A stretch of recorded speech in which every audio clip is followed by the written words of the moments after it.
ত্রিশান বাবু, কিট্টু বাবু আর বৌদি বসে পড়েছে। ত্রিশান বাবু একটা খেলা দেখাবে। খেলাটা হচ্ছে ওই যে থালার মধ্যে রঙিন জল আছে, একটা মোমবাতি জ্বলছে আর একটা বোতল নিয়েছে। তো ত্রিশান বাবু বলুন কি বলছেন। আচ্ছা, এখানে রঙিন জলটা আছে, এই রঙিন জলটাকে বোতলের মধ্যে ভরতে হবে। আর খেলার একটা নিয়ম আছে, এরকম করেও জল ভরা যাবে না, এরকম করেও জল ভরা যাবে না, আর থালাটাকে উঠিয়েও জল ভরা যাবে না।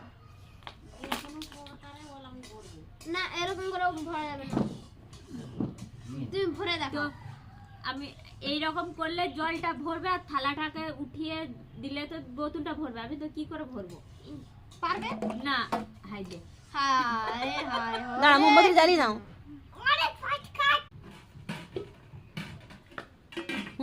পারবে? আমি পারবো না, অসম্ভব, আমি পারবো না। তুই পারবি? হ্যাঁ, আগুনটা জ্বালাবে। চুপ কর, চুপ কর তুই। পারবে নি? আগুনটা জ্বালাও। দেখো।